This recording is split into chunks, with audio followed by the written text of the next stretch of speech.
Sampai Nabi sallallahu alaihi wasallam di dalam hadisnya beliau bersabda, al-jannah darul asqiya. Allah memberikan kemuliaan untuk orang yang menderma, sampai mengatakan surga itu rumahnya para penderma. Surga itu rumahnya orang-orang yang berbagi.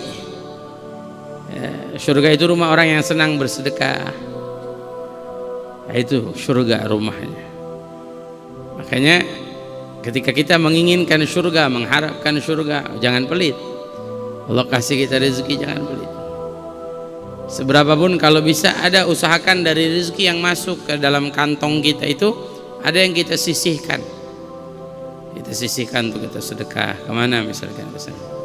Ma indakum yanfad wa ma indallah baq. Apa yang di sisi kamu habis, sirna. Tapi yang di sisi Allah kekal. Kita punya rezeki nih, berapa gaji kita? 2 juta, 3 juta. Kalau semua kita pakai untuk makan, untuk bensin kendaraan kita, habis, selesai. Tapi kalau dari gaji kita atau yang kita punya kita sisihkan, mungkin kita memberi pada orang tua 500.000 katakan. Kita ambil lagi 500.000, kita sedekah ke masjid atau ke majelis ta'lim, ya, atau tempat ilmu, atau ke fakir miskin lagi sisihkan. Nah, yang habis itu ya habis, tapi yang kita sedekahkan tidak habis. Hakikatnya tidak habis, itu disimpan oleh Allah. Nanti Allah Subhanahu wa taala akan balas kita di saatnya. Di antaranya balasan Allah untuk mereka yang bersedekah, yang menderma, apa? Al-jannah. Jannah darul asqiya. Surga ini rumahnya orang-orang yang as-sakhi, ya. Sakha, orang yang sedekah, senang sedekah, senang berbagi. Itu tempatnya, surganya Allah Subhanahu wa taala. Ya, makanya boleh kita tuh menyisihkan kalau bisa ada dari rezeki kita berapa, walau sedikit. Walau sedikit. Nah, nanti belajar dari situ, karena orang yang bersedekah tidak akan dikurangi nama Allah. Manuqisa malun min sadaqah bal yazdad bal yazdad bal yazdad. Kata Rasulullah, harta kita sedekahin enggak berkurang, tapi hakikatnya bertambah. Enggak ada kita nemuin orang rajin sedekah jatuh miskin, enggak ketemu. Cari. Akan nemuin orang yang rajin dia bersedekah, rajin berbagi, malah makin kaya. Malah semakin kaya, luar biasa. Barokahnya itu pasti. Makanya Al-Habib Abdullah bin Husain bin Tahir itu kalau punya apa aja langsung dikasih orang, disedekahin, dibagi. Dikasih beras, dibagi lagi, dikasih ini, dibagi lagi, dikasih itu, dibagi lagi. Sifatnya mulia. Sampai ibunya bilang, "Nah, sisain dong buat keluarga di rumah." Kata anaknya, "Tenang Bu, buat keluarga nanti ada rezekinya dari Allah, jangan takut." Sampai apa? Sampai ibunya capek. Bilang sama anaknya, ngomong sama gurunya Al-Habib Hasan bin Shalih Al-Bahar, "Ya Habib, ini murid kamu nih, tolong nasihatin anak saya Abdullah bin Husain bin Tahir, pengarang qasidah Ya Arhamar Rahimin, Ya Rabbana Atarafna yang sering kita baca tuh." Didatengin sama Habib Hasan bin Shalih Al-Bahar. "Benar kamu kalau punya rezeki langsung disedekahin?" "Iya guru." "Kenapa?" Ini jawab apa? Enggak jawab, takut kurang ajar jawabin guru. "Jawab," kata gurunya. "Saya teringat guru pesannya Rasulullah.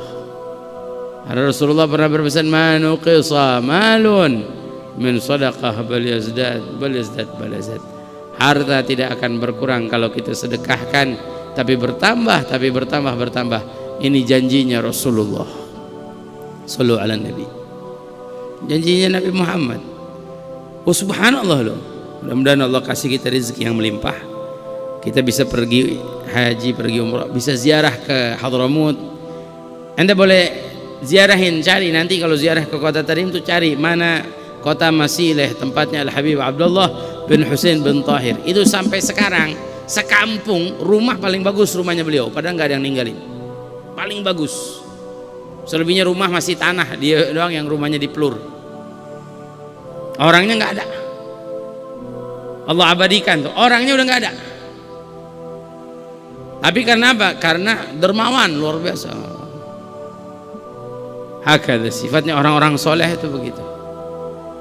Apalagi kalau kedatangan tamu, wah berbaginya luar biasa. Apalagi kalau udah ada yang minta. Kalau udah ada yang minta kan berarti mereka butuh, berarti mereka perlu. Ya. Kasih. Hakada sifatnya orang-orang soleh. Makanya Allah berikan apa? Keistimewaan. Surga rumahnya orang yang dermawan. Hakikatnya hadirin, kita kalau sedekah nih, kita sama aja nitipin harta kita sama dia. Bahasanya nih, ana nitipin sama ente ya. Nanti di akhirat ana ambil. Di akhirat nanti kita ambil tuh. Harta yang kita sedekahin itu, kita bakal ambil di akhirat nanti. Kita bakal raih. Berapa banyak dari manfaat sedekah atau dari hasil sedekah, keberkahan sedekah tadi disebutin, ditambahin harta amal, enggak ada akan habis. Penyakit diangkat sama Allah, barakah sedekah. Dosa kita diampuni sama Allah. Sampai kalau ditanya salah satu caranya kita supaya bisa bertaubat kepada Allah, diantaranya ada sholat taubat, ada puasa, ada sedekah. Makanya nih yang hadir sini kalau lagi down, lagi nggak semangat, coba sedekah. Coba dah. Kita punya rezeki itu kita sedekahin ya Allah. Apalagi kita yang merasa diri kita banyak dosa, ya Allah. Banyak benar dosa, takut nggak dapat ampunan Allah, punya rezeki, sedekahin. Kita harapin biar dapat, jangan sampai kita dapat musibah, bala musibah diangkat, berkah sedekah. Berapa banyak musibah diangkat, keberkahan daripada sedekah. Ya, bakiru bis sadaqah fa innal bala la yatakhattaha, kata Nabi. Buru-buru pagi-pagi sedekah, buru-buru pagi-pagi bersedekah. Karena bala, musibah, bencana itu nggak ngejar orang yang bersedekah, nggak mampu dia. Tuh kejar-kejaran tuh musibah sama sedekahnya kita kejar-kejaran, nggak mampu dia ngejar. Nabi yang bilang. Ya, berapa banyak orang yang rajin sedekah, Allah kasih perlindungan Allah, dijauhin dari musibah, dijauhin dari bala, dijauhin dari bencana. Barokah apa? Barokah sedekah.